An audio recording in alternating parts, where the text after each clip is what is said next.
Hey guys, അപ്പോൾ എല്ലാവർക്കും സുഖമാണെന്ന് വിശ്വസിക്കുന്നു.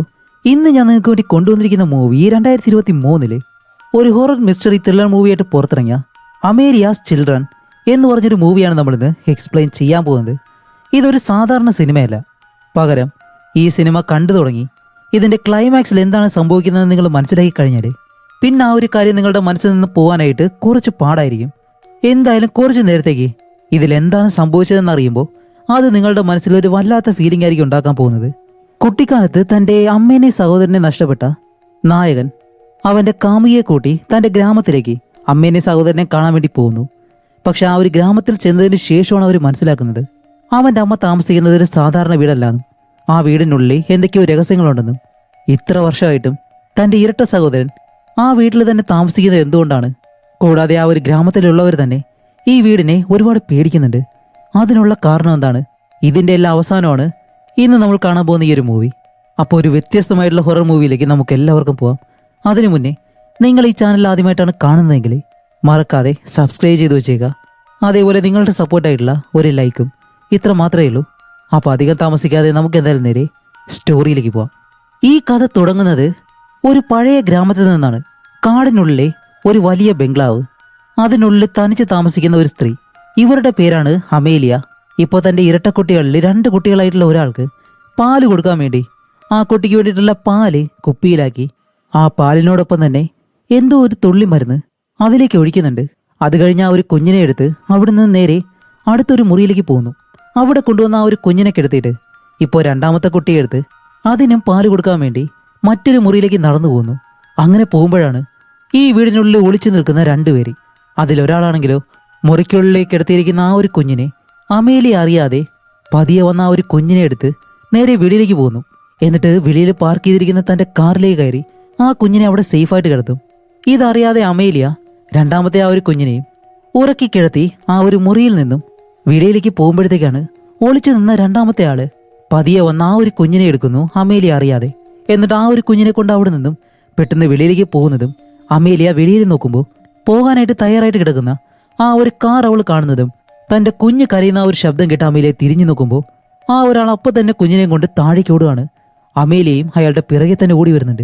കുറേ ദൂരം ഓടി വരുമ്പോഴത്തേക്കും അയാൾ ആ ഒരു വീട്ടിൽ നിന്ന് പുറത്തേക്ക് ഇറങ്ങാൻ വരുന്നതിന് മുന്നേ തന്നെ അമേലിയ തൻ്റെ 2 കണ്ണുകളും വെള്ള നിറത്തിലാക്കുന്നു. പിന്നീട് എന്താണ് ആ ഒരു വീട്ടിൽ സംഭവിച്ചെന്ന് അറിയത്തില്ല. കുറച്ച് കഴിയുമ്പോൾ ഈ കാറിലുള്ള സ്ത്രീ ഉള്ളിലേക്ക് നോക്കിയിരിക്കുകയാണ്. പെട്ടെന്നാണ് അമേലിയ തൻ്റെ കുഞ്ഞിനെ കൊണ്ട് ഈ കാറിന് പിറകെ ഓടുന്നത്. പക്ഷെ അതിനു മുന്നേ തന്നെ ആ കാറ് അമേലിയയുടെ രണ്ടാമത്തെ കുഞ്ഞിനെ കൊണ്ട് അവിടെ നിന്ന് പോയിരുന്നു. അങ്ങനെ അത് കഴിഞ്ഞിട്ട് ഒരു 30 വർഷങ്ങൾക്ക് ശേഷം കാണിക്കുമ്പോൾ ഇപ്പോൾ ന്യൂയോർക്കിലെ ഒരു തെരുവാണ് കാണിക്കുന്നത്. അവിടെയാണ് നമ്മുടെ ഈ കഥയിലെ നായകനായിട്ടുള്ള എഡ്വേർഡ് ഉള്ളത്. എഡ്വേർഡ് ഇപ്പോൾ ആഹാരം കഴിച്ചുകൊണ്ടിരിക്കുമ്പോൾ അവനെ ആരോ ഒരാൾ വിളിക്കുന്നു. എന്നിട്ട് നിങ്ങളുടെ റിക്വസ്റ്റ് ഞങ്ങൾക്ക് കിട്ടി, നിങ്ങളുടെ ബയോളജിക്കലായിട്ടുള്ള അച്ഛനെ അമ്മ ആരാണെന്ന് അറിഞ്ഞാൽ മാത്രമേ ആ ഒരു രജിസ്ട്രേഷൻ നമുക്ക് പൂർത്തിയാക്കാനായിട്ട് കഴിയത്തുള്ളൂ എന്ന് പറയുന്നതും എഡ്വേർഡിനെ തൻ്റെ അച്ഛനും അമ്മയും ആരാണെന്ന് ഇതുവരെ അറിയത്തില്ല. ഇതിലൂടെ തന്നെ നമുക്ക് മനസ്സിലാക്കാം സ്റ്റാർട്ടിങ്ങിലെ ഒരു കുട്ടിയെ അവിടെ നിന്ന് തട്ടിക്കൊണ്ടുവന്നല്ലോ, ആ ഒരു കുട്ടിയാണ് എഡ്വേർഡ്. അങ്ങനെ അത് കഴിഞ്ഞ് എഡ്വേർഡ് താൻ താമസിക്കുന്ന ആ ഒരു സ്ഥലത്തേക്ക് വരുമ്പോഴാണ് അവിടെ റെയ്ലി എന്ന് പറഞ്ഞിട്ട് എഡ്വേർഡിന് ഒരു കാമുകയുണ്ട്. അതുപോലെ ഇന്നാണെങ്കിലോ എഡ്വേർഡിന്റെ ജന്മദിനമാണ്. അതുകൊണ്ട് റെയ്ലി അവനൊരു കേക്ക് കൊണ്ടുവരുന്നു. കൂടാതെ അവന് ബർത്ത്ഡേ ആയിട്ട് ഒരു സമ്മാനം കൊടുക്കുന്നുണ്ട്. അത് തുറന്നു നോക്കുമ്പോൾ അതിനുള്ളിൽ എന്തോ ഒരു കാർഡും അതേപോലെ തന്നെ വേറെ എന്തോ കാര്യങ്ങളൊക്കെ. അപ്പോൾ ആ ഒരു കാർഡ് എടുത്തിട്ട് അവളത് സ്കാൻ ചെയ്ത് നോക്കുമ്പോഴത്തേക്കാണ് ഇത് ഈ DNA ഉപയോഗിച്ച് ഇവന്റെ സഹോദരങ്ങൾ അല്ലെങ്കിൽ കുടുംബത്തെ കണ്ടുപിടിക്കാനുള്ള ഒരു കമ്പനിയാണ്. അപ്പോൾ അവിടെ നിന്നും റെയിലി കൊണ്ടുവന്നൊരു ഡിവൈസാണിത്. ഇതിനുള്ളിലേക്ക് വിരൽ വെച്ച് കഴിഞ്ഞാൽ അവൻ്റെ രക്തം അതിലേക്ക് എടുത്ത് അവൻ്റെ രക്തം ഒരു തുള്ളി ആ ഒരു ഡിവൈസ് എടുക്കും. എന്നിട്ട് DNA ടെസ്റ്റ് നടത്തി അതിലൂടെ അവൻ്റെ സഹോദരങ്ങൾ ആരൊക്കെയാണ്, അവൻ്റെ കുടുംബം എവിടെയാണ് എന്നുള്ള കാര്യങ്ങളൊക്കെ കണ്ടുപിടിക്കും. അവൻ്റെ ബർത്ത്ഡേ ആയിട്ട് ഇതുപോലൊരു സമ്മാനം കൊടുക്കാൻ വേണ്ടിയിട്ടാണ് അവൾ ഇങ്ങനെ ഒരു കാര്യം ചെയ്തത്. എന്നിട്ട് ഈ ഒരു ടെസ്റ്റിൻ്റെ റിസൾട്ട് എല്ലാ കാര്യങ്ങളും നോട്ടിഫിക്കേഷനായിട്ട് ഫോണിൽ തന്നെ വരും. അത് കഴിഞ്ഞ് ഇവർ 2 പേരും രാത്രിയിലേക്ക് കിടന്ന് ഉറങ്ങുമ്പോഴത്തേക്കും അവൻ്റെ ഫോണിൽ എന്തോ ഒരു മെസ്സേജ് വരുന്നു. അതേസമയം തന്നെ ഏതോ ഒരു സ്ത്രീ ഒരു കുഞ്ഞിനെ കൊണ്ട് ഒരു വീടിൻ്റെ മുറ്റത്തായിട്ട് ഇരിക്കുന്നത് പോലെ നമുക്ക് കാണിച്ചു തരുന്നുണ്ട്. അങ്ങനെ അത് കഴിഞ്ഞിട്ട് അടുത്ത ദിവസം രാവിലെ തന്നെ എഡ്വേർഡ് എഴുന്നേറ്റ് ബ്രഷ് എല്ലാം ചെയ്യുന്ന സമയത്താണ് അവൻ്റെ ഫോണിലേക്ക് ഒരു മെസ്സേജ് വരുന്നു. എന്താണെന്ന് വെച്ചാൽ ഈ ഒരു കമ്പനിയിൽ നിന്നാണ്. അവൻ്റെ DNA റിസൾട്ട് പ്രകാരം അവനൊരു സഹോദരനുള്ളതായിട്ട് അവർ കണ്ടുപിടിച്ചു. ആ ഒരു സഹോദരൻ്റെ ഡീറ്റെയിൽസും ഫോൺ നമ്പർ ഉൾപ്പെടെ ആ ഒരു ഫോണിൽ അവന് കിട്ടിയിട്ടുണ്ട്. ഈ കാര്യം കാണുന്നതും എഡ്വേർഡ് പതിയെ തിരിയുമ്പോൾ ആ ബാത്റൂമിനകത്ത് ഇരുട്ടിനുള്ളിൽ എന്തോ ഒരു രൂപം കുറേ നേരമായിട്ട് അവനെ നോക്കി തന്നെ നിൽക്കുന്നു. ഇത് കണ്ട് എഡ്വേർഡ് പേടിക്കുന്നതും പിന്നീട് അതിനെ കാണാനില്ല. അടുത്ത ദിവസം എഡ്വേർഡ് ഈ കാര്യം റെയിലിയെ വിളിച്ചു പറയും. ഇതുപോലെ DNA റിസൾട്ട് വന്നു, എനിക്കൊരു സഹോദരനുണ്ടെന്ന് അതിലൂടെ കണ്ടുപിടിച്ചു, അവൻ്റെ നമ്പരും ഉണ്ട്, ഞാൻ എന്തായാലും അവനെ വിളിക്കാൻ പോവാണ്, പക്ഷെ എനിക്ക് നല്ല ടെൻഷനുണ്ട് എന്ന് പറഞ്ഞ് റെയിലിയോട് ഫോൺ കട്ട് ചെയ്യാൻ പറഞ്ഞിട്ട് അവനിപ്പോൾ അവൻ്റെ സഹോദരനെ വിളിക്കുകയാണ്. അവൻ്റെ സഹോദരൻ്റെ പേര് മാനുവൽ എന്നാണ്. ഇപ്പോൾ മാനുവലിനെ വിളിച്ചിട്ട് എഡ്വേർഡ് സംസാരിക്കുമ്പോഴത്തേക്കും മാനുവലിനും അത്രയും സന്തോഷം. കാരണം കുട്ടിക്കാലത്ത് കാണാതായിട്ടുള്ള തൻ്റെ സഹോദരനാണ്, അത് ഇരട്ട സഹോദരൻ. ഏയ് നീ ഇപ്പോഴും ഉണ്ടോ? നിന്നെ കാണാനായിട്ട് ഞാൻ ഒരുപാട് കാലമായിട്ട് ആഗ്രഹിച്ചിരുന്നു. നിന്നെ കാണാതായ അന്ന് മുതൽ അമ്മയും നിന്നെ അന്വേഷിക്കുന്നുണ്ട്, അതുകൊണ്ട് നീ ഇവിടേക്ക് വരാൻ കഴിയുമെന്ന് ചോദിക്കുന്നതും ഇപ്പോൾ അടുത്ത സീനിൽ കാണിക്കുമ്പോൾ എഡ്വേർഡും റെയിലിയും ഒരു വിമാനത്തിലെ പോർച്ചുഗലിലേക്ക് പോവാണ്. കാരണം പോർച്ചുഗലിലാണ് അവൻ്റെ സഹോദരനായിട്ടുള്ള മാനുവലും അവൻ്റെ അമ്മയായ അമേലിയയും ഉള്ളത്. അങ്ങനെ രണ്ടുപേരും ആ സ്ഥലത്തേക്ക് വന്നിറങ്ങിയിട്ട് ഒരു കാറും എടുത്ത് ഇപ്പൊ അവരുടെ വീട്ടിലേക്ക് പോവാണ്. പോകുന്ന വഴിയാണെങ്കിൽ ഇവർക്ക് നല്ലതുപോലെ അറിയത്തില്ല. അങ്ങനെ പോകുമ്പോഴത്തേക്കും റെയിലി എഡ്വേർഡിനെ പോർച്ചുഗലൊക്കെ പഠിപ്പിച്ചു കൊടുക്കുന്നുണ്ട്. അതുപോലെ അവൾക്കാണെങ്കിൽ അത്യാവശ്യം പോർച്ചുഗലൊക്കെ സംസാരിക്കാൻ അറിയാം, പക്ഷെ എഡ്വേർഡിനെ നല്ലതുപോലെ അറിയത്തില്ല. അങ്ങനെ അതെല്ലാം സംസാരിച്ച് രണ്ടുപേരും കാറിൽ വഴിയോരത്ത് കച്ചവടം നടത്തുന്ന രണ്ടുപേരുണ്ട്, വയസ്സായിട്ടുള്ള ആളുകളാണ്. അവരുടെ അടുത്തേക്ക് വണ്ടി നിർത്തിയിട്ട് റെയിലി പറയും, ഓക്കെ ഞാൻ അവരോട് പോയി വഴി ചോദിച്ചിട്ട് വരാമെന്ന് പറഞ്ഞ് അമേലിയുടെ ആ ഒരു വീടുണ്ടല്ലോ അതിന്റെ ഫോട്ടോ എടുത്ത് കാണിച്ചിട്ട് ദേ ഈ ഒരു വീട്ടിലേക്ക് പോകാനുള്ള വഴി ഏതാന്ന് ഇങ്ങനെ ചോദിക്കും. അതും പോർച്ചുഗലും ഇംഗ്ലീഷും മിക്സ് ചെയ്തിട്ടാണ് അവരോട് ചോദിക്കുന്നത്. അവർക്ക് ഇംഗ്ലീഷ് കേൾക്കുമ്പോൾ അറിയാം, പക്ഷേ തിരിച്ച് മറുപടി പറയാനായിട്ട് അറിയത്തില്ല. അപ്പൊ ആ സ്ത്രീയാണെങ്കിലോ ഈ വീട് കാണുന്നതും അവരുടെ മുഖം പെട്ടെന്നങ്ങ് മാറുകയാണ്. എന്നിട്ട് റെയിലിയെ ദേഷിച്ചു നോക്കുന്നു. അപ്പൊ അവരുടെ ഭർത്താവ് ചോദിക്കും എന്തോ പറ്റിയെന്ന് ചോദിക്കുമ്പോൾ ഇതുപോലെ ഈ വീട്ടിലേക്കാണ് അവർ പോകേണ്ടത്, ഈ വീട്ടിലേക്കാണ് അവർ പോകുന്നത് എന്നിങ്ങനെ പറയുന്നതും ആ ഭർത്താവ് പെട്ടെന്ന് ദേഷ്യപ്പെട്ട് ഇവിടെ നിന്ന് പോന്ന് പറഞ്ഞ് റെയിലിയോട് ദേഷ്യപ്പെടുന്നു. റെയിലിക്കാണെങ്കിലും ഒന്നും മനസ്സിലാവുന്നില്ല. അവൾ പറയും ഓക്കെ ശരിയെന്ന് പറഞ്ഞിട്ട് അവൾ പെട്ടെന്ന് കാറിലേക്ക് കയറി. എന്താണെന്ന് അറിയത്തില്ല, ഇവരെല്ലാം നല്ല ദേഷ്യത്തിലാണെന്ന് പറയുമ്പോൾ ആ വയസ്സായിട്ടുള്ള സ്ത്രീ നേരെ കാറിനടുത്തേക്ക് വന്നിട്ട് എഡ്വേർഡിനെ നോക്കും. എഡ്വേർഡിനെ നോക്കി അവരൊന്നും മിണ്ടാതെ തന്നെ നിൽക്കാണ്. അങ്ങനെ ഇവര് കാറും എടുത്ത് അവിടെ നിന്നും അവസാനം ഒരു വിധത്തിൽ ആ ഒരു വീട് കണ്ടുപിടിച്ചു. അപ്പോൾ കാടിന് നടുവിലുള്ള ഒരു വലിയ ബംഗ്ലാവാണിത്. അങ്ങനെ ആ ഒരു വീട്ടിലേക്ക് വന്ന് ഇറങ്ങുമ്പോൾ അകത്ത് നിന്നും മാനുവൽ വെളിയിലേക്ക് വരുന്നു. രണ്ടുപേരെ ഇരട്ടകളാണെന്ന് നേരത്തെ തന്നെ പറഞ്ഞിരുന്നല്ലോ. അതുപോലെ മാനുവൽ ആണെങ്കിലോ നല്ലതുപോലെ മുടി വളർത്തിയിട്ടുണ്ട്. ഇപ്പൊ എഡ്വേർഡിനെ കാണുന്നതും രണ്ടുപേരും വന്ന് കെട്ടിപ്പിടിച്ചിട്ട് മാനുവലിന് അത്രയും സന്തോഷമായി. അങ്ങനെ ഇവരെ രണ്ടുപേരെയും ആ ഒരു വീടിനകത്തേക്ക് കൊണ്ടുപോകുന്നു. അത്രയും വലിയൊരു വീടാണിത്. ഇവിടെ ഇപ്പോൾ താമസിക്കുന്നത് മാനുവലും അവൻ്റെ അമ്മയും മാത്രമാണ്. അങ്ങനെ അകത്തേക്ക് കൊണ്ടുപോയിട്ട് ഈ വീടെല്ലാം കാണിച്ച് മറ്റൊരു റൂമിലേക്ക് കൊണ്ടുവന്നിട്ട് ഇതാണ് മെയിൻ ഹാള്. നമ്മൾ രണ്ടുപേരും ഇരട്ടകളായതുകൊണ്ട് തന്നെ ഈ വീടുമായിട്ട് നമുക്കൊരു പ്രത്യേക കണക്ഷൻ ഉണ്ട് എന്നെല്ലാം മാനുവൽ പറയും. അതുമല്ല അവിടെയുള്ള കൂട്ടിലാണെങ്കിലോ രണ്ട് കിളികളുണ്ട്, കാണാനായിട്ട് രണ്ടും ഒരേപോലെ ഇരിക്കുന്നു. അപ്പോൾ റെയില് ചോദിക്കും ഇത് രണ്ട് ഇരട്ടകളാണോ എന്ന് ചോദിക്കുമ്പോൾ ഇല്ലില്ല അവർ രണ്ടുപേരും പ്രണയിക്കാണ് എന്നും പറഞ്ഞിട്ട് അമേലിയുടെ ഒരു ഫോട്ടോ ഇവർക്ക് കാണിച്ചു കൊടുക്കും. അപ്പോൾ അത്രയും സുന്ദരിയായിട്ടുള്ള ഒരു സ്ത്രീയായിരുന്നു അമേലിയ. അപ്പോൾ ഇത് കണ്ട റെയിലിയും എഡ്വേർഡും നല്ലതുപോലെ തന്നെ നോക്കി നിന്നിട്ട് ഇപ്പം മാനുവൽ ഇവരോട് പറയും ഓക്കെ ഇവിടെ ഒരു വലിയ പെയിന്റിംഗ് ഉണ്ട്, നമ്മുടെ മുത്തശ്ശിയുടെ മുത്തശ്ശി വരച്ചൊരു പെയിന്റിംഗ് ആണ്, അത്രയും പഴക്കമുള്ളതാണെന്ന് പറഞ്ഞ് ഒരു പെയിന്റിംഗ് കാണിച്ചു കൊടുക്കുമ്പോൾ ആ പെയിന്റിങ്ങിലുള്ളതും അമേലിയെ പോലെ തന്നെ ഇരിക്കുകയാണ്. കാരണം ഇവിടെ മുത്തശ്ശിക്കും ഏകദേശം അമേലിയെ പോലെ തന്നെ ആയിരുന്നു രൂപം ഉണ്ടായിരുന്നത്. അങ്ങനെ അത് കഴിഞ്ഞിട്ട് ഇപ്പോൾ എഡ്വേർഡ് റെയിലിയോട് പറയും നമുക്ക് ഈ ഒരു വീട് വേണ്ടായിരുന്നു, വേറെ എവിടെയെങ്കിലും വാടകയ്ക്ക് ഒരു വീടെടുത്താൽ മതിയായിരുന്നു ചോദിക്കുമ്പോൾ റെയിലി പറയും ഏയ് അതിനെന്താ കുഴപ്പം, ഇത് നല്ല വീടല്ലേ, അതുമല്ല നമ്മളെല്ലാവരും ഇപ്പോൾ ഒരു കുടുംബമാണ് എന്നെല്ലാം പറഞ്ഞ് അവനെ സമാധാനിപ്പിച്ചിട്ട് അത് കഴിഞ്ഞ് രാത്രിയിൽ എഡ്വേർഡ് ഉറങ്ങി കിടക്കുമ്പോഴത്തേക്കും പെട്ടെന്ന് എന്തോ ഒരു ശബ്ദം കേട്ട് അവൻ തിരിഞ്ഞ് റെയിലിനെ നോക്കും. അപ്പോഴാണ് റെയിലി അങ്ങനെ തിരിയുമ്പോൾ അവളെ കാണാനായിട്ട് അമേലിയെ പോലെയുണ്ട്. അതും കൂടാതെ കണ്ണെല്ലാം വെള്ള നിറത്തില്. പെട്ടെന്ന് എഡ്വേർഡ് കണ്ണൂർന്ന് നോക്കുമ്പോൾ അവൻ കണ്ടത് സ്വപ്നമായിരുന്നു. കാണിക്കുമ്പോഴത്തേക്കും അടുത്തായിട്ട് തന്നെ മാനുവൽ ഇരിപ്പുണ്ട്.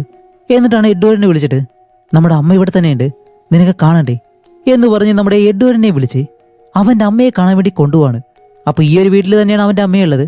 അങ്ങനെ അവൻ്റെ അമ്മ കിടക്കുന്ന ആ ഒരു മുറിയിലേക്ക് വന്നിട്ട് ഇപ്പോൾ ഡോറ് തുറന്ന് എഡ്വേർഡ് അകത്തേക്ക് നോക്കുമ്പോൾ അവൻ്റെ അമ്മയെ കാണും. അത്രയും പ്രായമായെങ്കിലും അവർ മുഖത്ത് എന്തോ മേക്കപ്പും കാര്യങ്ങളൊക്കെ ചെയ്തിട്ടുണ്ട്. അതുപോലെയാണ് ഈ ഒരു മുഖം ഇരിക്കുന്നത്. ഇപ്പോൾ അമ്മയ്ക്കും മകനും പരസ്പരം കണ്ടിട്ട് നല്ല വിഷമം. ഇപ്പോൾ രണ്ടുപേരും അടുത്തേക്ക് ഇരുന്ന് നല്ലതുപോലെ കരയാൻ തുടങ്ങാണ്. കാരണം അമേലിയയിൽ നിന്നും എഡ്വേർഡിനെ കുട്ടിക്കാലത്താണല്ലോ തട്ടിക്കൊണ്ട് പോയത്. ഇത്രയും വർഷം കഴിഞ്ഞിട്ടാണ് ഇപ്പോൾ അമേലിയെ കാണുന്നത്.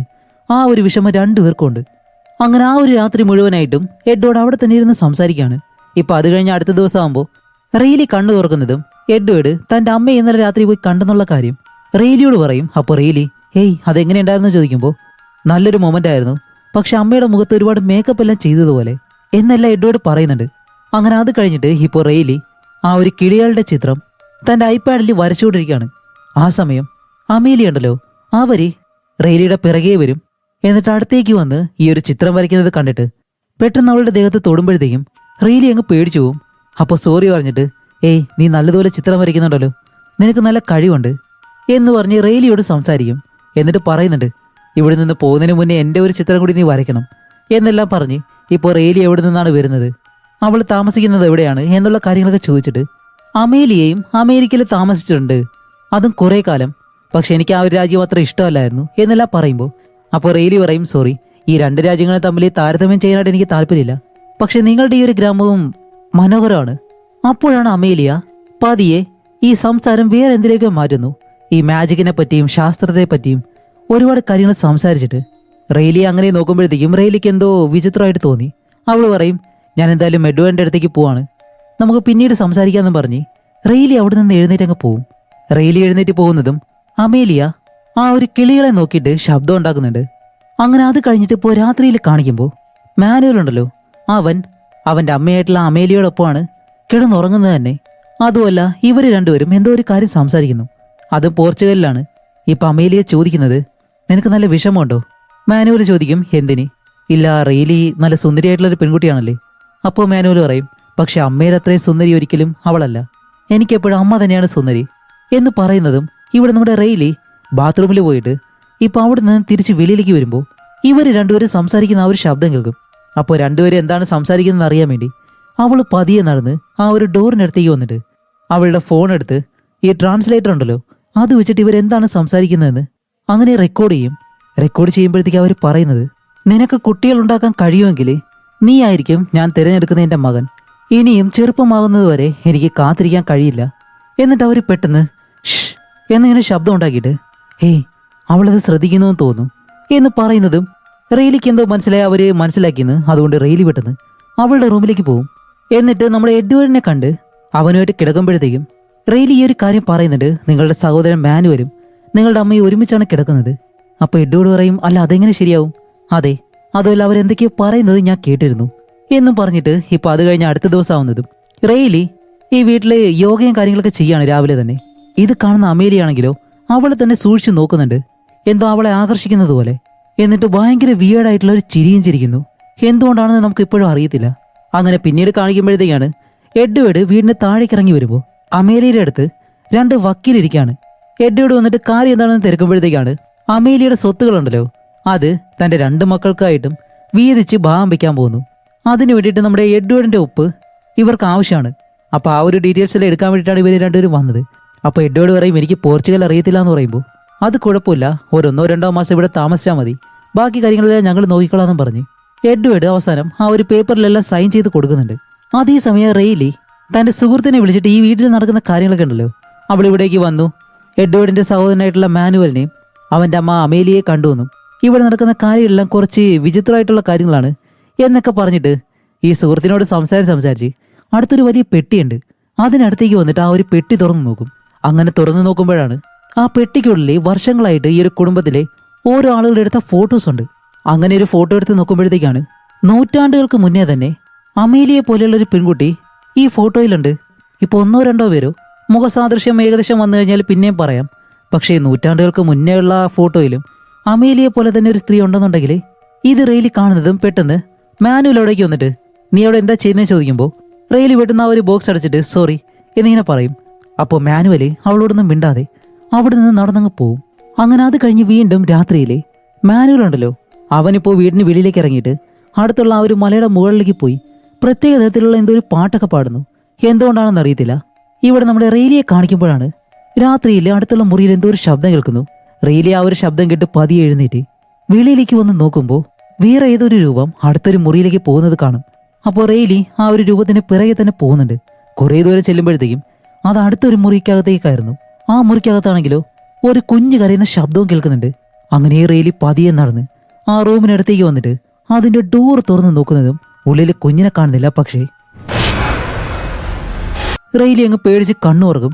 അവൾ സ്വപ്നം കണ്ടതായിരുന്നു. എന്നിട്ട് അവളുടെ ആ ഒരു മുറിയിലേക്ക് നോക്കുമ്പോഴാണ് കാണിക്കുമ്പോൾ ആ മുറിയിലെ അമേലിയ ഉണ്ടല്ലോ കണ്ണെല്ലാം വെള്ള നിറത്തിലായിട്ട് റെയിലിയുടെ ഇന്നർ വെയർ ഉണ്ട് അതെടുത്തിങ്ങനെ വെച്ചേക്കുന്നു. അങ്ങനെ റെയിലി പേടിച്ചിരിക്കുന്നതും അമേലിയ പതിയെ റെയിലിയെ തിരിഞ്ഞു നോക്കിയിട്ട് അവളുടെ അടുത്തേക്ക് അങ്ങനെ പ്രേതത്തെ പോലെ നടന്നു വരുന്നതും റെയിലി പെട്ടെന്ന് പേടിക്കും. പക്ഷെ അതും ഒരു സ്വപ്നമായിരുന്നു. രാവിലെ കണ്ണു തുറക്കുമ്പോഴത്തേക്കും ഒരു കുഴപ്പമില്ല. പക്ഷെ അവിടെയാണ് മറ്റൊരു കാര്യം. അവളുടെ ആ ഒരു ബാഗ് അത് തുറന്നു വെച്ചിട്ടുണ്ട്. അവളുടെ ഇന്നർ വെയർ അവിടെ കാണാനുമില്ല. അപ്പോൾ രാത്രിയിൽ സംഭവിച്ചത് സത്യം തന്നെ ആവാനാണ് സാധ്യത. അത് കഴിഞ്ഞിട്ട് റെയ്ലി ഇപ്പോൾ നടക്കാനായിട്ട് വെളിയിലേക്ക് പോകുന്ന വഴിക്കാണ് തൻ്റെ സുഹൃത്തിനെ വിളിച്ചിട്ട് ഇന്നലെ രാത്രിയിൽ സംഭവിച്ച ആ ഒരു കാര്യങ്ങളെല്ലാം സുഹൃത്തിനോട് പറയും. അപ്പോൾ ഇതെല്ലാം കേൾക്കുമ്പോൾ ആ ഒരു സുഹൃത്ത് പറയും, ശരി റെയ്ലി, അങ്ങനെയാണെങ്കിൽ നീ അധികം അവിടെ നിൽക്കണ്ട, പെട്ടെന്ന് തന്നെ തിരിച്ചു വാ, എഡ്വേർഡിനെ വിളിക്കാൻ പറയുമ്പോൾ റെയ്ലി പറയും, അതെ അവനെ കൊണ്ടുവരണം, പക്ഷെ അതിനു മുന്നേ എനിക്ക് അവനോട് ഈ കാര്യങ്ങളെല്ലാം പറഞ്ഞ് മനസ്സിലാക്കണം എന്ന് പറയുമ്പോഴത്തേക്കും ഇവിടെ നമ്മുടെ എഡ്വേർഡിനെ കാണിക്കുമ്പോൾ അവനും നടക്കാനായിട്ട് വെളിയിലേക്ക് പോയേക്കാണ്. അങ്ങനെ പോകുമ്പോഴത്തേക്കാണ് ഏതോ ഒരു പഴയ ഷെഡ് അവൻ കാണുന്നത്. ഇത് കാണുന്നതും എഡ്വേർഡ് അതിനകത്ത് എന്താണെന്ന് അറിയാൻ വേണ്ടി പതിയെ ആ ഒരു ഷെഡിനടുത്തേക്ക് വരും. അടുത്തേക്ക് വരും തോറും അതിനകത്ത് ആരോ അലറി വിളിക്കുന്ന ഒരു ശബ്ദം കേൾക്കുന്നുണ്ട്. ഇതെന്താണെന്ന് അറിയാൻ വേണ്ടി എഡ്വേർഡ് ആ ഒരു ഷെഡിനടുത്തേക്ക് വന്നിട്ട് അതിന്റെ ഡോർ തുറന്ന് ഉള്ളിലേക്ക് വരുമ്പോൾ അതൊരു പഴയ വീട് പോലെ. അതിനകത്ത് എന്തായാലും ആൾതാമസമൊന്നുമില്ല. അങ്ങനെ കുറച്ചുകൂടി അകത്തേക്ക് വന്ന് നോക്കുമ്പോൾ അതിനകത്ത് ഒരാളെ ചങ്ങലക്കിട്ടേക്കുന്നു. ഈ ശബ്ദം കേൾക്കുന്നതും അയാള് ഉള്ളിലേക്ക് പോകുന്നതും എഡ്വേർഡ് പേടിച്ച് അവിടെ തന്നെ ഇരിക്കും. അപ്പോൾ ആ ഒരാൾ തിരിച്ച് വെളിയിലേക്ക് ഇറങ്ങി വരുമ്പോൾ എഡ്വേർഡ് ഇത് കണ്ടിട്ട് പേടിച്ച് പിന്നീട് അവൻ കണ്ണു തുറക്കുന്നത് വീടിനകത്ത് വെച്ചാണ്. ഇപ്പോൾ മാനുവൽ കൂടെയുണ്ട്. മാനുവലി അവന് കുടിക്കാനുള്ള കോഫിയിൽ എന്തോ ഒരു മരുന്നൊഴിച്ചിട്ട് ഇപ്പോൾ എഡ്വേർഡിനോട് കുടിക്കാൻ പറയും. എന്നിട്ട് കുറച്ചു നേരം കണ്ണടച്ച് ശ്വാസം പതിയെ എടുത്ത് കുറച്ച് റിലാക്സ് ആവാൻ പറയുന്നതും അവൻ അങ്ങനെ കണ്ണടയ്ക്കുമ്പോൾ പെട്ടെന്ന് കാണുന്ന കാര്യം എന്താണെന്നറിയോ? അമേലിയ ഒരു കുഞ്ഞുമായിട്ട് എവിടെയോ ഇരിക്കുന്നത് പോലെയാണ്. ഇത് കണ്ട് എഡ്വേർഡ് പെട്ടെന്ന് കണ്ണു തുറന്നിട്ട് ഹേയ് ഇതെന്താണെന്ന് ചോദിക്കുമ്പോൾ മാനുവൽ പറയും, ഒന്നുമില്ല, ഇത് നമ്മുടെ കുടുംബത്തിന്റെ ഭാഗമാണ്, വിഷമിക്കണ്ട, നീ ഒന്നുകൂടി കണ്ണടച്ച് ഒന്ന് റിലാക്സ് ആവ്, ഒരു വട്ടം കൂടി ചെയ്യാൻ പറയുമ്പോൾ എഡ്വേർഡ് ഒരു തവണ കൂടി അതുപോലെ കണ്ണടച്ചിട്ട് പെട്ടെന്ന് റിലാക്സ് ആവും. ഈ സമയത്ത് നമ്മുടെ മാനുവലിനെ കാണിക്കുമ്പോൾ അവന്റെ 2 കണ്ണുകളും വെള്ള നിറത്തിലായിട്ട് പെട്ടെന്ന് എഡ്വേർഡ് വേറെ എന്തൊക്കെയോ കാര്യങ്ങൾ കാണുന്നു. ഇപ്പൊ അമേലിയ 2 കുഞ്ഞുങ്ങളെ കൊന്നിട്ട് ഒരു ചെയറിലിരിക്കുന്നത് പോലെ. എന്നിട്ട് മാനുവലി എഡ്വേർഡിനെ എങ്ങനെ തട്ടി വിളിക്കുന്നതും എഡ്വേർഡ് കണ്ണു തുറന്ന് നോക്കുമ്പോൾ മുന്നിൽ മാനുവലിന് പകരം റെയ്ലി ഇരിക്കുന്നു. ഇതെങ്ങനെയാണെന്ന് അവന് മനസ്സിലാവുന്നില്ല. അപ്പോൾ മാനുവലാണെങ്കിലോ അവനെ നോക്കി ചിരിക്കുകയും ചെയ്യുന്നുണ്ട്. എഡ്വേർഡിന് മാനുവലിനെ കണ്ടിട്ട് റെയ്ലിയായിട്ട് മാത്രമേ തോന്നുള്ളൂ. അപ്പോൾ എഡ്വേർഡ് പറയുന്നുണ്ട്, ഇതെന്താ സംഭവിക്കുന്നത്, എൻ്റെ തലയിൽ നിന്ന് പുറത്തേക്ക് വാ എന്നെല്ലാം പറയുമ്പോഴത്തേക്കും മാനുവൽ അവസാനം നോർമലായിട്ടുള്ള അവസ്ഥയിലേക്ക് വന്നിട്ട് എഡ്വേർഡ് പേടിക്കണ്ട, ഇതെല്ലാം ഇതിന്റെ ഭാഗമാണെന്നും പറഞ്ഞ് അവനെ സമാധാനിപ്പിക്കും. അങ്ങനെ സമാധാനിക്കുമ്പോഴത്തേക്കും അതിനിടയിൽ നമ്മുടെ എഡ്വേർഡ് അമീലിയ ഒരു കുഞ്ഞിനെ കൊല്ലുന്നത് പോലെയെല്ലാം കാണുന്നുണ്ടായിരുന്നു. അങ്ങനെ അത് കഴിഞ്ഞിട്ട് നമ്മുടെ റെയ്ലിയെ കാണിക്കുമ്പോൾ അവൾ ഈ ഒരു വീടിന്റെ ഫോട്ടോ ഗൂഗിളിൽ സെർച്ച് ചെയ്തിട്ട് ഈ വീടിനെ പറ്റി നോക്കുമ്പോഴത്തേക്കാണ് ഗോയാസ് പോർച്ചുഗീസ് വിച്ച് എന്ന് പറഞ്ഞിട്ടാണ് വിക്കിപീഡിയയിൽ കാണിക്കുന്നത്. അതിൽ പറയുന്നത് ഈ വീട്ടിലെ ഒരു മന്ത്രവാദിനി താമസിച്ചതായിട്ടും അതേപോലെ തന്നെ ഒരുപാട് കുട്ടികളെ ആ ഒരു മന്ത്രവാദിനി തിന്നുന്നതായിട്ടും ഒരുപാട് കഥകൾ ഉണ്ടായിരുന്നതും അതിൽ പറയുന്നുണ്ട്. അങ്ങനെ ഇത് കണ്ടുകൊണ്ടിരിക്കുമ്പോഴത്തേക്കും എഡ്വേർഡ് അകത്തേക്ക് കയറി വരുന്നു. അങ്ങനെ അവനെ പിടിച്ച് അടുത്തേക്ക് ഇരുത്തിയിട്ടാണ് റെയ്ലി ആ ഒരു കാര്യം പറയുന്നത്. എഡ്വേർഡ്, നമുക്ക് എന്തായാലും ഇവിടെ നിൽക്കണ്ട, എനിക്കത്ര സുഖമായിട്ട് തോന്നുന്നില്ല. ഈ വീട്ടിലുള്ള ആളുകൾ അവർ ഭയങ്കര വിചിത്രമാണ്. എനിക്കൊരിക്കലും വിശ്വാസമില്ല ഇത് നിന്റെ യഥാർത്ഥ അമ്മയും സഹോദരനാണെന്ന്.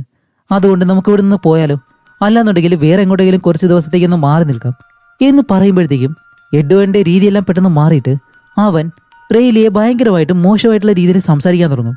ഇത് കേൾക്കുമ്പോഴത്തേക്ക് റെയ്ലിക്ക് ഒട്ടും സഹിക്കത്തില്ല. അതുകൊണ്ട് അവൾ ദേഷ്യപ്പെട്ട് ഇപ്പോൾ ഫോൺ എടുത്ത് നേരെ വെളിയിലേക്ക് പോവാണ്. എന്നിട്ട് അവളുടെ സുഹൃത്തിനോട് ഈ കാര്യങ്ങൾ പറയും. അവൻ എന്തായാലും വരാൻ പോകുന്നില്ല എന്ന് തോന്നും. അവനെ അവരെന്തോ മാറ്റിയതുപോലെ. അതുകൊണ്ട് ഞാൻ എന്തായാലും ഇവിടെ നിന്ന് പോകാൻ പോവാണ്.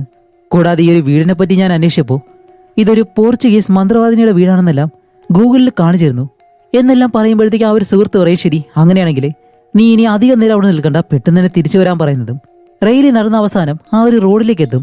അപ്പോഴാണ് ഇവിടേക്ക് വരുമ്പോഴത്തേക്ക് ഒരു സ്ത്രീയെ അവർ കണ്ടിരുന്നല്ലോ. ആ സ്ത്രീ അവിടെ ഇരിക്കുന്നത് കാണുന്നതും ഇപ്പൊ അവരുടെ അടുത്തേക്ക് പോകും. അതേസമയം ഇവിടെ വീട്ടിലെ എഡ്വേർഡ് കിടന്ന് നല്ല ഉറക്കം. അപ്പോഴാണ് മാനുവൽ അടുത്തേക്ക് വന്നിട്ട്, എഡ്വേർഡ് സഹോദര, അമ്മ നൃത്തം ചെയ്യുന്നു, അത് നിനക്ക് കാണണ്ടേ, ബാന്നും പറഞ്ഞ് എഡ്വേർഡിനെ വിളിച്ചിട്ട് നേരെ അവന്റെ അമ്മ നൃത്തം ചെയ്യുന്ന ആ ഒരു സ്ഥലത്തേക്ക് ചെല്ലും. അപ്പൊ ഇവർ മ്യൂസിക് എല്ലാം പ്ലേ ചെയ്തിട്ട് നല്ലതുപോലെ ഡാൻസ് കളിക്കുന്നു. എന്നിട്ട് എഡ്വേർഡിനെയും ഇവരോടൊപ്പം കൊണ്ടുവന്ന് ഡാൻസ് ചെയ്യിക്കാണ്. പക്ഷെ അതിലാണ് നമ്മൾ ശ്രദ്ധിക്കേണ്ട ഒരു കാര്യം, ഇവര് നൃത്തം ചെയ്യുമ്പോൾ അമേലിയ തന്റെ സ്വന്തം മക്കളോട് നൃത്തം ചെയ്യുന്ന പോലെ തോന്നില്ല. പകരം അത് വേറൊരു രീതിയിലാണ് ഇവർ നൃത്തം ചെയ്യുന്നത്. അവിടെയാണ് നമ്മുടെ റെയ്ലി ആ കണ്ട ഒരു വയസ്സുള്ള സ്ത്രീ ഉണ്ടല്ലോ അവരോട് അമേലിയെ പറ്റിയും ഈ വീടിനെ പറ്റിയും ചോദിക്കും. അപ്പോഴാണ് അവരൊരു ഫോട്ടോ എടുത്ത് റെയ്ലിക്ക് കാണിച്ചു കൊടുക്കുന്നത്. ആ ഫോട്ടോയിലുള്ളത് മാനുവൽ ഉണ്ടല്ലോ, അവനും വേറൊരു സ്ത്രീയും. റെയ്ലി ചോദിക്കും, ഇത് മാനുവലാണോ എന്ന് ചോദിക്കുമ്പോൾ അവർ പറയും, ഇത് മാനുവൽ അല്ല, ഇത് മാനുവലിന്റെ അച്ഛനാണെന്ന് പറയും. അതുമല്ല ആ ഒരു സ്ത്രീ പറയുന്ന കാര്യങ്ങളൊന്നും റെയ്ലിക്ക് മനസ്സിലാവത്തില്ല. അതുകൊണ്ട് തന്നെ അവൾ ഫോൺ എടുത്ത് വെച്ച് ട്രാൻസ്ലേറ്റർ ഓൺ ആക്കിയിട്ട് അതുവഴി അവർ പറയുന്നത് എന്താണെന്ന് മനസ്സിലാക്കുമ്പോഴാണ് ആ ഫോട്ടോയിലെ കൂടെയുള്ള ആ ഒരു പെൺകുട്ടി വേറെ ആരുമല്ല, ഇവരുടെ മകളാണ്. അതുമല്ല ഇവരുടെ മകള് തന്നോട് പറഞ്ഞിരുന്നു എൻ്റെ ഭർത്താവിൻ്റെ അമ്മ ഒരു മന്ത്രവാദിനിയാണെന്നും അവരുടെ യൗവനം നിലനിർത്താൻ വേണ്ടി അവർ കുട്ടികളെ ഉണ്ടാക്കുന്നെന്നും കൂടാതെ പെൺകുട്ടികളാണ് ജനിക്കുന്നതെങ്കിൽ അവരെ കൊല്ലുമെന്നും. കൂടാതെ എൻ്റെ മകൾ മറ്റൊരു കാര്യം കൂടി പറഞ്ഞു. അമേലിയ എൻ്റെ മകളുടെ ഭർത്താവിനെ ഒരു റൂമിനകത്ത് പൂട്ടിയിട്ട് അവനെ ദ്രോഹിച്ചിരുന്നു. എന്നിട്ട് അവനെ രക്ഷിക്കണമെന്ന് ആഗ്രഹമുണ്ടെന്നും എൻ്റെ മകൾ പറഞ്ഞിരുന്നു. പക്ഷെ അതിനുശേഷം ഒരിക്കലും അവളും തിരിച്ചു വന്നിട്ടില്ല. ഈ കുട്ടികളുടെ അച്ഛനെയും ഇതുവരെ ഞാൻ കണ്ടിട്ടില്ല എന്ന് പറയും. അങ്ങനെ ഇത്രയും കാര്യങ്ങൾ മനസ്സിലാക്കി റെയ്ലി അവിടെ നിന്ന് തിരിച്ച് ഈ വീട്ടിലേക്ക് വരുമ്പോൾ ഇവിടെ ഇത്രയും നേരമായിട്ട് ആ ഒരു ഡാൻസ് അവസാനിപ്പിച്ചിട്ടില്ല. ഇതെപ്പോൾ തുടങ്ങിയതാണെന്ന് നിങ്ങൾ നോക്കണം. അങ്ങനെ റെയ്ലി അകത്തേക്ക് വരുമ്പോൾ എഡ്വേർഡ് വന്നിട്ട് ഹേയ് ബാ നമുക്ക് നൃത്തം ചെയ്യാമെന്നും പറഞ്ഞ് റെയ്ലി വിളിക്കുമ്പോൾ റെയ്ലി പറയും എനിക്ക് താല്പര്യമില്ല എന്ന് പറയും. അവൻ ഒരു തവണ കൂടി നിർബന്ധിക്കുമ്പോൾ റെയ്ലി എനിക്ക് ഈ ഒരു ഡാൻസ് ഒന്നും കളിക്കാൻ താല്പര്യമില്ല എന്ന് ദേഷ്യം സംസാരിക്കുമ്പോൾ ഇവർ പെട്ടെന്ന് മ്യൂസിക് ഓഫാക്കിയിട്ട് അമേലിയയും മാനുവലും ഒരു വല്ലാത്ത രീതിയിൽ ഇവിടെ തന്നെ നോക്കാണ്. അപ്പോൾ അമേലിയ പറയുന്നുണ്ട് ഇവളെൻ്റെ കുട്ടികളെ എന്നിൽ നിന്ന് പിരിക്കാനാണ് വന്നത്, ഞങ്ങളുടെ ഈ ഒരു നല്ല നിമിഷം ഇവളെ നശിപ്പിച്ചു എന്നും പറഞ്ഞ് അവർ കരയാൻ തുടങ്ങുന്നതും ഇപ്പോൾ റെയ്ലി എഡ്വേർഡിനോട് പറയും ശരി നീ എന്നോടൊപ്പം വാന്ന് പറഞ്ഞ് ഇവർ രണ്ടുപേരും നേരെ കാറിനടുത്തേക്ക് ചെല്ലാണ്. പക്ഷേ കാറിൻ്റെ ഡോർ തുറക്കാൻ കഴിയുന്നില്ല. കീ എടുക്കാനായിട്ട് ഇനി അകത്ത് പോകണം. അപ്പോൾ റെയ്ലി പറയും എങ്കിൽ പിന്നെ നമുക്ക് നടക്കാമെന്ന് പറഞ്ഞ് എഡ്വേർഡിനെ വിളിച്ചിട്ട് അവൾ നേരെ പോകുന്നത് നേരത്തെ ഒരു സ്ത്രീയെ കണ്ടല്ലോ വയസ്സായിട്ടുള്ള അവരുടെ വീട്ടിലേക്കാണ്. കാരണം റെയ്ലി മനസ്സിലാക്കിയ ആ ഒരു സത്യങ്ങളെല്ലാം എഡ്വേർഡിന് മനസ്സിലാവാൻ വേണ്ടി. അതേസമയം തന്നെ മാനുവൽ ഒരു കത്തിയെടുത്ത് ഇവരുടെ പിറകെ പോകുന്നുണ്ട്. എന്തുകൊണ്ടാണെന്ന് അറിയത്തില്ല. അങ്ങനെ ആ ഒരു വീട്ടിലേക്ക് വന്നിട്ട് റെയ്ലി ഡോർ തട്ടുമ്പോഴത്തേക്ക് ആരും ഡോർ തുറക്കുന്നില്ല. അതുകൊണ്ട് റെയ്ലി എന്താ ചെയ്യുന്നത് വെച്ചാൽ ജനാല വഴി ആ വീടിനുള്ളിലേക്ക് കയറും. എന്നിട്ട് അവൾക്കെടുത്ത് കാണിച്ചു കൊടുത്ത ആ ഒരു ഫോട്ടോസ് ഉണ്ടല്ലോ അതും എടുത്ത് നേരെ താഴേക്ക് വന്ന് എഡ്വേർഡിനെ ആ ഒരു ഫോട്ടോ കാണിച്ചിട്ട് ദേ ഇതാണ് നിങ്ങളുടെ അച്ഛൻ. അപ്പോൾ എഡ്വേർഡ് പറയും പക്ഷേ ഇത് മാനുവലിനെ പോലെ തോന്നുന്നു എന്ന് പറയുമ്പോൾ ഇല്ല ആ ഫോട്ടോ എടുത്ത വർഷം നോക്ക് 30 വർഷങ്ങൾക്ക് മുന്നെയാണ്. അതുപോലെ നീ ഒന്ന് ആലോചിച്ച് നോക്ക് അവരൊരിക്കലെങ്കിലും നിങ്ങളുടെ അച്ഛനെ പറ്റി സംസാരിച്ചിരുന്നു. നിന്റെ അച്ഛൻ്റെ ഒരു ഫോട്ടോ പോലും ആ ഒരു വീട്ടിലില്ല. അതുകൊണ്ട് നീ ഇപ്പോഴെങ്കിലും ഒന്ന് മനസ്സിലാക്ക് ആ ഒരാളുകൾ രണ്ടുപേരും സൈക്കോകളാണ്. അപ്പോൾ എഡ്വേർഡ് എത്ര പറഞ്ഞാലും മനസ്സിലാക്കത്തില്ല എന്ന് മനസ്സിലാക്കിയ റെയ്ലി നേരെ തിരിച്ച് വീട്ടിലേക്ക് തന്നെ പോകും. അപ്പോൾ ഇവർ രണ്ടുപേരും റൂമിലേക്ക് കയറിയിരുന്ന് ഈ കാര്യത്തെപ്പറ്റി സംസാരിക്കുമ്പോൾ മാനുവലും അമേലിയയും അവിടെ ഇരുന്ന് ഇതെല്ലാം കേൾക്കുന്നുണ്ട്. അപ്പോഴാണ് മാനുവല് ആ റൂമിനടുത്തേക്ക് ചെല്ലുമ്പോൾ റെയ്ലി ബാഗെല്ലാം പാക്ക് ചെയ്തിട്ട് പോകാനായിട്ട് നിൽക്കാണ്. മാനുവൽ ചോദിക്കും അല്ല എന്താ ഇവിടെ സംഭവിക്കുന്നത് ചോദിക്കുമ്പോൾ റെയ്ലി പറയും എനിക്കിവിടെ നിൽക്കാനായിട്ട് താല്പര്യമില്ല, ഞാൻ പോവാണ്. എഡ്വേർഡ് നീ വരുന്നുണ്ടോ? ശരി നീ വരുന്നെങ്കിൽ വാ, ഞാൻ എന്തായാലും കാറിലുണ്ടാവുമെന്നും പറഞ്ഞ് അവൾ ആ ഒരു ഷെഡിനകത്ത് കിടക്കുന്ന കാറിനകത്തേക്ക് പോയിരിക്കും. അങ്ങനെ കാറിനടുത്തേക്ക് വന്നിട്ട് ഡോർ തുറന്ന് അകത്തേക്ക് വന്ന് ഇപ്പൊ അവളുടെ ഫോണിലേക്ക് എന്തോ ഒരു മെസ്സേജ് വരുന്നു. അതെടുത്ത് ആ മെസ്സേജ് എന്താണെന്ന് നോക്കുമ്പോഴത്തേക്കാണ് ഇത് നമ്മുടെ എഡ്വേർഡിന്റെ DNA മാച്ച് ചെയ്ത ആ ഒരു കമ്പനി ഉണ്ടല്ലോ അവിടെ നിന്നാണ് അവർ വിളിക്കുന്നത്. എഡ്വേർഡിന്റെ DNA പരിശോധിക്കുമ്പോഴത്തേക്കും അവന്റെ സഹോദരനും അച്ഛന്റെയും കുടുംബപരമായിട്ട് എന്തോ ഒരു പൊരുത്തക്കേട് ഇവർ മനസ്സിലാക്കി എന്ന് പറയും. ഒരുപാട് തവണയായിട്ട് നിങ്ങളെ വിളിക്കാൻ ശ്രമിച്ചു പക്ഷെ കഴിഞ്ഞില്ല, അതുകൊണ്ടാണ് ഈ മെസ്സേജ് അയക്കുന്നത്. ഇപ്പൊ കാര്യം എന്താന്ന് വെച്ചാല് ഈ ഒരു DNA ഇൻബ്രീഡിങ് നടന്നിട്ടുണ്ട് എന്നുള്ളൊരു കാര്യം പറയുന്നതും ഇൻബ്രീഡിങ് എന്ന് പറഞ്ഞു കഴിഞ്ഞാൽ എന്താണെന്ന് അറിയാലോ, രക്തബന്ധമുള്ള ആളുകൾ തമ്മിൽ കുട്ടികളെ ജനിപ്പിക്കുന്നത്. അങ്ങനെ ഇത് മനസ്സിലാക്കുന്നതും റെയ്ലിക്ക് ഇപ്പൊ എന്ത് ചെയ്യണമെന്ന് അറിയത്തില്ല. അവൾ അങ്ങനെ തന്നെ ഇരിക്കുകയാണ്. ഇപ്പൊ മാനുവലി എഡ്വേർഡിന്റെ അടുത്തേക്ക് വന്നിട്ട് ഓക്കെ നീ എന്തായാലും അമ്മയുടെ അടുത്തേക്ക് പോയിട്ട് അമ്മയോട് സംസാരിക്കേ, ഞാൻ എന്തായാലും അവളെ സമാധാനിപ്പിച്ച് കൊണ്ടുവരാം എന്നും പറഞ്ഞ് മാനുവലി വെളിയിലേക്ക് പോകുന്നു. എഡ്വേർഡ് ആണെങ്കിലോ നേരെ അമേലിയയുടെ മുറിയിലേക്ക് പോകുമ്പോഴത്തേക്കും അമേലിയ തന്റെ മേക്കപ്പ് എല്ലാം അഴിച്ചു വെച്ചിട്ട് 2 കോഫി ഉണ്ടാക്കി വെച്ചിട്ടുണ്ട്. അതിൽ എന്തോ ഒരു മരുന്ന് ഇങ്ങനെ ഒഴിക്കുന്നു. കുറച്ച് കഴിയുമ്പോഴത്തേക്കും എഡ്വേർഡ് ആ ഒരു മുറിയിലേക്ക് വന്നിരിക്കുമ്പോൾ അമേലിയ പറയും എനിക്ക് എന്തായാലും മനസ്സിലാവുന്നുണ്ട്, നീ എന്തായാലും ഈ കോഫി കുടിക്കാൻ പറയുമ്പോൾ എഡ്വേർഡ് ആ ഒരു കോഫി എടുത്ത് കുടിക്കും. അതുമല്ല എന്നിട്ട് എഡ്വേർഡ് പറയും ഞങ്ങൾ എന്തായാലും കുറച്ച് ദിവസത്തേക്കൊന്ന് മാറി നിൽക്കാൻ പോവാണെന്ന് പറയുമ്പോൾ കുഴപ്പമൊന്നുമില്ല മോനെ, നീ എന്തായാലും ഈ ഒരു കോഫി കുടിച്ചു തീർക്കാൻ പറയുമ്പോൾ എഡ്വേർഡ് ആ ഒരു കോഫി മുഴുവനായിട്ട് കുടിച്ചു തീർക്കുന്നു. ഇതിലൂടെ തന്നെ അമേലിയയുടെ മുഖത്ത് എന്തോ ഒരു മാറ്റം വരുന്നുണ്ട്. ഇവിടെ നമ്മുടെ റെയ്ലി ആണെങ്കിലോ ഈ സത്യം മനസ്സിലാക്കി പെട്ടെന്ന് കാറിൽ നിന്ന് പുറത്തേക്ക് ഇറങ്ങുമ്പോൾ എന്തോ ഒരു കവറിൽ തട്ടും. എന്താണെന്നറിയാൻ വേണ്ടി ആ ഒരു കവറ് അങ്ങനെ മാറ്റുന്നതും അതിനകത്ത് അവൾ സംസാരിച്ച ആ ഒരു വയസ്സുള്ള സ്ത്രീ ഉണ്ടല്ലോ അവരുടെ ശരീരമായിരുന്നു അവരെ കൊന്ന് കവറിലാക്കി വെച്ചേക്കുന്നു. ഇപ്പൊ കുറച്ച് കഴിഞ്ഞിട്ട് അവൾ വെളിയിലേക്ക് നോക്കുമ്പോൾ മാനുവലി ആ കത്തിയും കൊണ്ട് അവളെ കൊല്ലാനായിട്ട് വരികയാണ്. ഇത് കണ്ട റെയ്ലി ആണെങ്കിലോ അതിനകത്ത് നിന്ന് തന്നെ ഒരു ഷവലെടുത്തിട്ട് അവനെ അടിക്കാൻ വേണ്ടി ഒരിടത്തേക്ക് കയറി ഒളിച്ചു നിൽക്കും. അപ്പോഴേക്കും മാനുവലി ആ ഒരു ഷെഡിനകത്തേക്ക് കയറിയിട്ട് ആ ഒരു ഷെഡിൽ ലോക്ക് ചെയ്ത് ഇപ്പൊ അകത്ത് നമ്മുടെ റെയ്ലിനെ അന്വേഷിക്കുകയാണ്. എന്നിട്ട് അവൻ നടന്നു വരുമ്പോഴത്തേക്കും റെയ്ലി ഒളിച്ചിരുന്ന് ആ ഒരു ഷവല് കൊണ്ട് ഇവനെ ഒരു ഒറ്റയടി, എന്നിട്ട് കുറച്ച് മാറി നിന്ന് എൻ്റെ അടുത്തേക്ക് വരരുതെന്ന് പറഞ്ഞ് ആ ഷവല് വെച്ചിട്ട് 2ാമതും അടിക്കുന്നുണ്ട്. 3ാമത്തെ തവണ അടിക്കാനായിട്ട് വരുമ്പോൾ അവൻ പെട്ടെന്ന് തടഞ്ഞ് അവളെ പിടിച്ച് താഴെ കിടുമ്പോഴത്തേക്കും അവളുടെ കയ്യിലൊരു ചുറ്റിയേര് കിട്ടുന്നു. അതുകൊണ്ട് അവൻ്റെ മുട്ടിലേക്ക് ഒരു ഒറ്റയടി. എന്നിട്ട് അവനെ ആ ഒരു ഷെഡിനകത്താക്കി ആ ഒരു ഷെഡിൻ്റെ മറ്റൊരു ഡോറുണ്ട് അത് തുറന്ന് അവൾ അതിനുള്ളിലേക്ക് നിൽക്കും. ഇവിടെ അകത്ത് നമ്മുടെ എഡ്വേർഡിനെ കാണിക്കുമ്പോൾ അവൻ ആ ഒരു കോഫിയും കുടിച്ചിട്ട് തിരിച്ചു വരുന്നതും ഇപ്പോൾ നല്ല മയക്കമുണ്ട്. അവൻ ആടി ആടി നേരെ അവന്റെ റൂമിലേക്ക് ചെന്നിട്ട് നല്ല ക്ഷീണമുള്ളതുകൊണ്ട് അവൻ പെട്ടെന്ന് കട്ടിലേക്ക് കിടക്കാണ്. കുറെ കഴിയുമ്പോഴത്തേക്കാണ് അവന്റെ റൂമിനടുത്തേക്ക് ആരോ ഒരാൾ വരുന്നു. അതാരാണെന്ന് കാണിക്കുമ്പോൾ അത് റെയിലിയാണ്. താഴെയുള്ള റെയിലി എങ്ങനെ ഇവിടെ വന്നു അറിയത്തില്ല. എന്നിട്ട് റെയിലി നേരെ എഡ്വേർഡിന്റെ അടുത്തേക്ക് വന്നിട്ട് അവനെ ഉമ്മ വെച്ച് പെട്ടെന്ന് അവനുമായിട്ട് കുറച്ച് റൊമാൻറ്റിക് ആയിട്ടിരിക്കുന്നു. അതേ സമയം നമ്മുടെ റെയിലിയെ കാണിക്കുമ്പോഴാണ് റെയിലി ഇപ്പോഴും ആ ഒരു ഷെഡിനുള്ളിലാണ് ഉള്ളത്. അതുമല്ല, അതിനകത്തുള്ള മറ്റൊരു മുറിക്കകത്തേക്ക് അവൾ നടന്നു വരുമ്പോഴത്തേക്കും എഡ്വേർഡ് കണ്ട അതേ ഒരാള് ചങ്ങലക്കിട്ട അയാളെ കാണുന്നു. പെട്ടെന്ന് പേടിച്ചിട്ട് അവൾ ആ ഒരു ചുറ്റിയിലും കൊണ്ട് അടുത്തേക്ക് ചെല്ലുമ്പോൾ അയാളുടെ 2 കണ്ണും കാണാനില്ല. എന്നിട്ട് അയാൾ വന്ന് റെയിലിയോട് പറയുന്നുണ്ട് എന്നെ സഹായിക്കാനായിട്ട്. ഇത് കണ്ട റെയിലിയാണെങ്കിലോ അതിലൂടെ മറ്റൊരു വഴിയുണ്ട് മുകളിലേക്ക് പോകാനായിട്ട്. ആ ഒരു വഴിയെ ഈ വീടിനകത്തേക്ക് വരും. കുറച്ച് കഴിയുമ്പോൾ മാനുവലും ആ ഒരു ഡോറ് ഇടിച്ച് തുറന്ന് അവളുടെ പിറകെ തന്നെ വരികയാണ്. ഇവിടെയാണ് നമ്മുടെ റെയിലി പതിയെ നടന്ന് എഡ്വേർഡിനെ വിളിക്കാൻ വേണ്ടി ആ ഒരു റൂമിനടുത്തേക്ക് വരുമ്പോൾ കാണുന്ന കാഴ്ച എന്താണെന്നറിയോ? എഡ്വേർഡിന്റെ മുകളിൽ കയറിയിരിക്കുന്ന ആ ഒരു സ്ത്രീ വേറെ ആരുമല്ല, അത് അമേലിയാണ്. അവരാണ് സ്വന്തം മകനുമായിട്ട് ഈ ഒരു രീതിയിൽ ലൈംഗിക ബന്ധത്തിൽ ഏർപ്പെടുന്നത്. ഇത് കണ്ട റെയിലിയാണെങ്കിലോ കുറേ നേരം അവിടെ തന്നെ ഒന്നും ചെയ്യാൻ കഴിയാതിരിക്കും. ഇപ്പൊ കുറച്ച് കഴിഞ്ഞിട്ട് അമേലിയ അവിടെ നിന്ന് പോകുന്നതും റെയിലി പെട്ടെന്ന് അകത്തേക്ക് വന്നിട്ട് എഡ്വേർഡിനെ വിളിക്കും. അവനിപ്പോ പകുതി കണ്ണു പറഞ്ഞിട്ടുണ്ട്. എന്നിട്ട് അവനെ വിളിച്ച് വെളിയിലേക്ക് കൊണ്ടുവരാൻ ശ്രമിക്കും. അങ്ങനെ വരുമ്പോഴത്തേക്കാണ് മാനുവൽ താഴെ നിന്ന് മുകളിലേക്ക് കയറി വരുന്നു. ഇത് കണ്ട റെയിലി എഡ്വേർഡിനെ അവിടെ തന്നെ നിർത്തിയിട്ട് അവൾ മറ്റൊരിടത്ത് ഒളിച്ചിരിക്കും. മാനുവൽ മുകളിലേക്ക് വരുമ്പോൾ എഡ്വേർഡ് അവിടെ നിൽക്കുന്നു.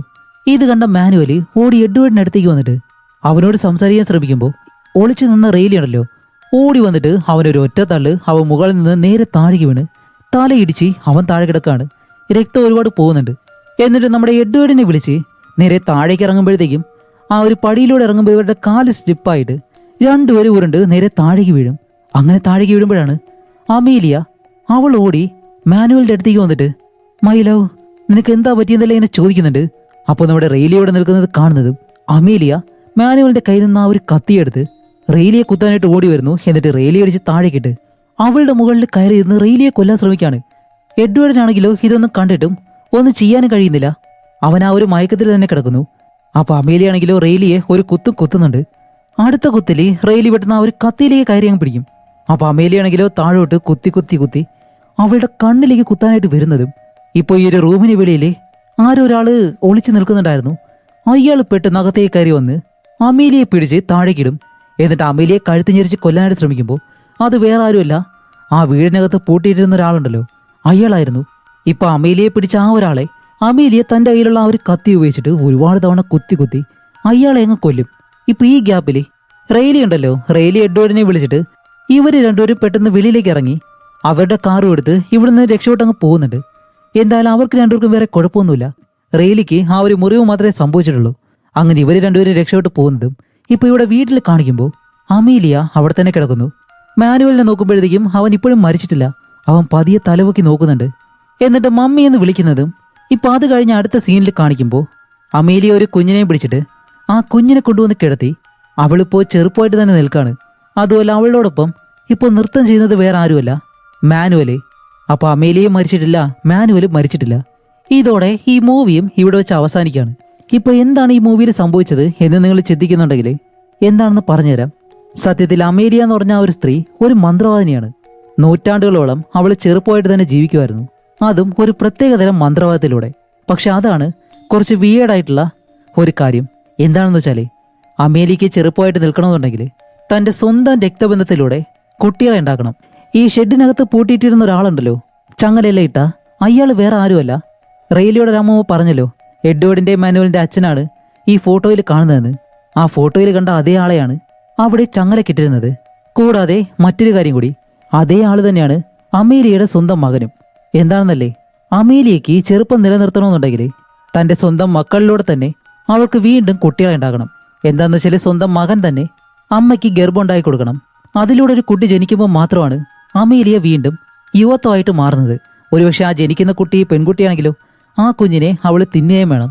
അങ്ങനെയാണെങ്കിലും അവൾ ചെറുപ്പമായിട്ട് നിലനിൽക്കും. അതുകൊണ്ട് തന്നെ അവൾക്ക് ജനിക്കുന്ന കുട്ടികളോട് അവൾക്കുണ്ടാവുന്നത് ഒരിക്കലും ഒരു അമ്മയുടെ വികാരമായിരിക്കില്ല, മറിച്ച് അവൾക്ക് ഉപയോഗിക്കാനായിട്ട് അവൾ കൊണ്ടു നടക്കുന്ന ഒരു മീഡിയം മാത്രമാണ് അവര്. അപ്പൊ സ്വന്തം മക്കളിലൂടെ കുട്ടിയെ ഉണ്ടാക്കിയാൽ മാത്രമേ അമേലിയയ്ക്ക് വീണ്ടും ചെറുപ്പമായിട്ട് നിലനിൽക്കാനായിട്ട് കഴിയത്തുള്ളൂ. അങ്ങനെ അവൾക്ക് മരണമില്ലാത്ത ജീവിതം ജീവിക്കാൻ കഴിയും. അതുകൊണ്ടാണ് ക്ലൈമാക്സിലെ എഡ്വേർഡുമായിട്ട് കുറച്ച് റൊമാൻറ്റിക് ആയിട്ടിരുന്ന് അതിലൂടെ ഒരു കുട്ടിയെ ഉണ്ടാക്കിയത് കൊണ്ടാണ് അമേലിയ ഇപ്പോഴും ചെറുപ്പമായിട്ട് നിൽക്കുന്നത്. അപ്പോൾ എഡ്വേർഡിന്റെ കുട്ടിയാണ് അവസാനം അമേലിയയുടെ കയ്യിലുണ്ടായിരുന്നത്. അതുപോലെ മാനുവൽ മരിച്ചിട്ടില്ല. അതുകൊണ്ട് മാനുവലിനെ തന്റെ സഹായിയായിട്ട് അവനെ വശീകരിച്ച് കൂടെ നിർത്തിയിരിക്കുന്നു. അപ്പോൾ ഇനി എങ്ങനെയാണ് അവൾ ചെറുപ്പം നിലനിർത്താൻ പോകുന്നത്? ഇപ്പൊ ജനിച്ച ആ ഒരു കുട്ടിയുണ്ടല്ലോ, ആ കുട്ടി ഒരു ആൺകുട്ടിയാണെങ്കിൽ അതിലൂടെ തന്നെ ആ കുട്ടി വലുതാവുമ്പോഴത്തേക്കും തന്റെ സ്വന്തം മകനെ വെച്ചിട്ട് വീണ്ടും അവൾ ഗർഭം ധരിക്കും. അതിലൂടെ അവൾ വീണ്ടും യുവത്വമായിട്ട് നിലനിൽക്കും. അതാണ് ഈ ഒരു മൂവിയിൽ സത്യത്തിൽ സംഭവിച്ചത്.